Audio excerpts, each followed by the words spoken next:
We bring them into our home with hope. We feed them and groom them. We worry about their welfare and clothe them.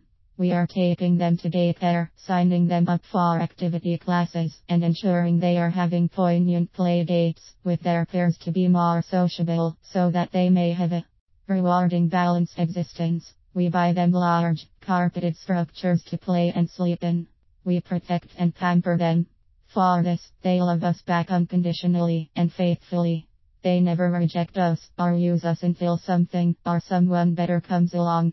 They will endure the most inconvenient living situations in the hope that you will walk through that door and be with them again.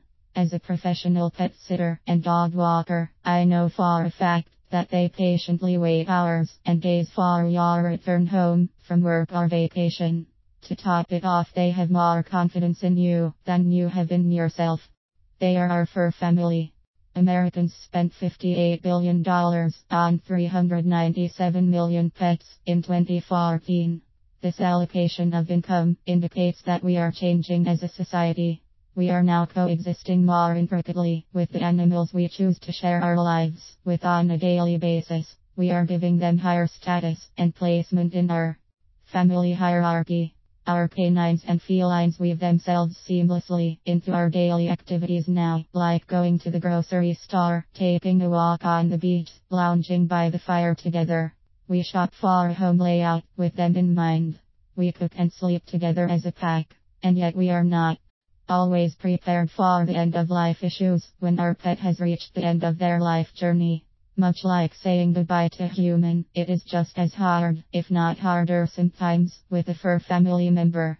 I know clients who have stronger and longer bonds with their fur family than with their own geographically scattered human family. I recently had a client, I will call him Robert, who lost his 6-year-old little brown dog, as he referred to him, to an aggressive blood cancer. It was so unexpected, given his dog's age and activity level, that we were all saddened and in shock. I did not see his dog too often, only when Robert had to go out of town for a few days at a time. But in a span of 5 days, his everyday canine, home buddy, and faithful friend, who provided hours of silly antics, was gone. Robert's house was coldly empty and creepy quiet. Death had claimed his dog before he even had a chance to process letting his pet go, let alone saying goodbye. It was too final and too soon for Robert to understand why the love he had for his adorable brown dog had to end like this. Hey universe, why can't we have this friendship last for always? My husband and I took Robert out to eat. He had not eaten well in 5 days and had lost 15 pounds in the time his dog was in the intensive care. As I looked at Robert, sitting in our car looking hopeless, just hours after having to put his dog down, I watched his tears streaming silently down one after another cut into fast-moving liquid pathways on either side of his face. I studied the path of his tears as they dropped off the bottom of his chin, onto his shirt, bounce off the shirt, and drop into his empty lap. Once the tears fell onto his jeans, they were absorbed immediately by the material, as if they never existed at all. His was the lap that his dog used to jump into with a crashing, goofy force. He would never again watch his dog religiously circle the kitchen 3 times in a silly swirl before begin eating his kibble to the amazement of guests. My client and friend looked lost and alone at that particular moment in time. Robert always let his dog jump into his lap and onto his leather couches and chairs. As a pet nanny with pack training, this indulgence always made me cringe a bit, but I know the reasons for this kind of spoiling. His dog would sit or lie on the top of any cushion he chose to claim at any time. Now only falling tears could replace the memory of the dog, who he let have complete and total run of his house. As I watched Robert Stairs run away with his grief, I remembered my deep and dark grief when I lost my dog, Sadie. I grieved far too long, but Sadie was my dream dog, and my family member. She was my world. I remembered seeing other clients' tears fall into puddles over their pets passing away.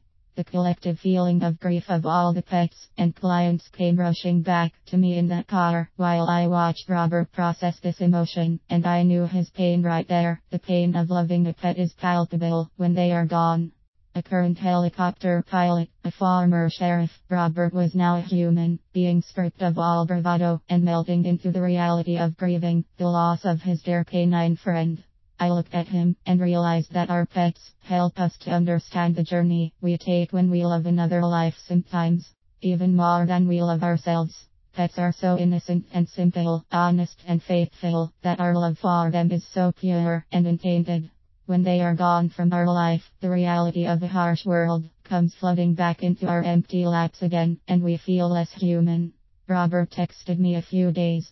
The consequence of having loved an animal deeply is that you become a better, more compassionate human being.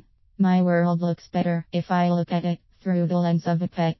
This bond we have with canines, felines, rabbits, hamsters, rats, birds, and many other animals often grows without the formal use of language. I have always felt my canines specifically had the IQ of a 2 to 3 year old in terms of understanding and communication capability. We have certainly never discussed the Middle East crisis, how to solve world strife, or how to cook an amazing complicated meal. But inexplicably I still feel a deep connection to my animals without any literal dialogue exchange.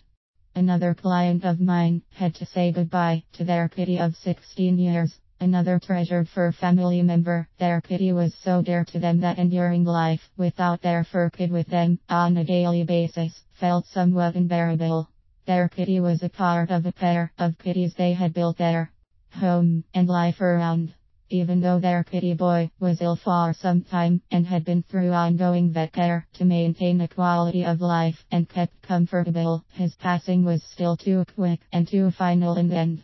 More tears and more empty laps, more hearts trying to cope with loss and letting go of wanting a life form to live forever. Accepting and allowing transformation is challenging. Adding to that concept is also trying to negotiate with the reality that we are all on a journey and must all leave each other eventually. At raw moments in life, when our arms are empty and our hearts are hurting, we shun this reality about life. We shun death and what it means for us, and what the rest of our days might be like without our furry loved ones sharing it with us in the sunshine moments of our existence. Humans and animals are on a journey together for only a brief time.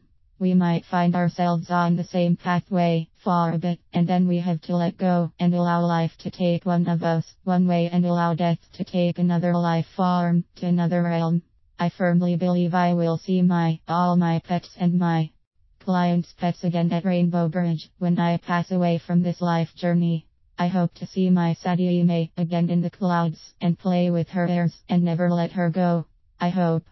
Despite all of my hope for intellectually understanding this life/death dynamic, the reality is we will outlive our pets. So I strive to enjoy each and every precious moment with all my clients' pets and mine too.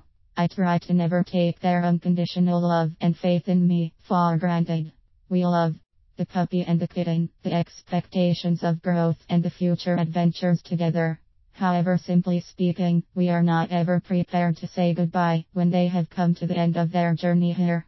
Our life expectancy compared to theirs is so drastically different, it is almost a foregone conclusion that you will have another canine/feline in your lifetime every 12 years, give or take. There will be that magical moment, which will arrive in one's heart and soul again. The moment when the heart is less raw and more ready. Although it might be a year or 2 or 5 before one can even fathom getting another pet after grieving over the loss of the fur family member, there will come a time when the human is ready to embrace the risk again. When the human is ready to step out and love another life form by taking another fur family member into their home to begin the journey all over again. It is the hope of all rescued animals that this journey, which you choose to take with them, will be the one which will bring more unconditional love and joyful happiness into their forever home and straight into your heart. When you love a pet, your soul will unfold like a flower and bloom for humanity. Marriott. Written by Marriott, March 27, 2015.